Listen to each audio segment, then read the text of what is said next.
xibaar yu wér te wóor ca tàng ba abonnez-vous pour ngeen di mën di jot suñuy vidéo. dal leen ak jàmm seen chaîne bi di Buzz 221 HD ci samedi bi ñu génn ginnaaw président Ousmane Sonko yëkkati woon ay kàddu daal di tiiñal kii di Pape Malick Ndour kookee ci dimanche bi dafa génnoon daal di teggi tuuma waaye nag démb ci lundi bi kii di président des juges d'instruction bu daal di nekk pôle judiciaire et financier daal dinay firndeel kàddu yu premier ministre bii di Ousmane Sonko yëkkati woon daal di dax kàddu yi nga xam ne moom la Pape Malick Ndour fësaloon di daan jéem a teggi tuuma. coow loolee nu mu demee woon moom mooy que ne président Ousmane Sonko daa xamaloon Sénégalais yi que ne rapport IGF bi nga xam ne moom moo sababoon ñu daal di koy écarter ci élection présidentielle 2024 ñu génn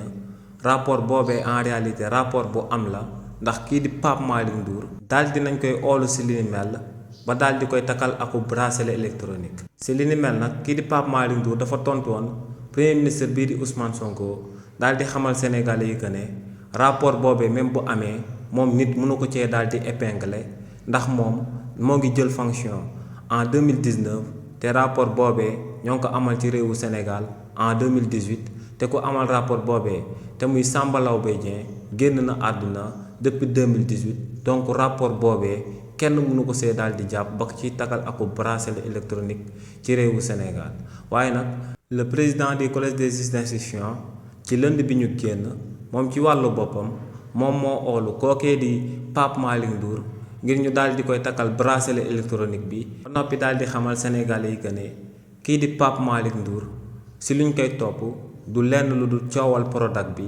di mbir moo xam ne dafa daal di toll ci ay milliards yu takkoo takku te dañ koy toppee association de malfaiteurs détournement de deniers publics ak blanchissement de capitaux te loolee yépp coowal Prodac bi moom moo ko daal di waral donc président du collège des juges d'instruction daal dinay jox dëgg kii di Ousmane Sonko di président wu parti bi di Pastef. xibaar yu wér te wóor ca tàng ba abonnez-vous pour ngeen di mën di jot suñuy vidéo.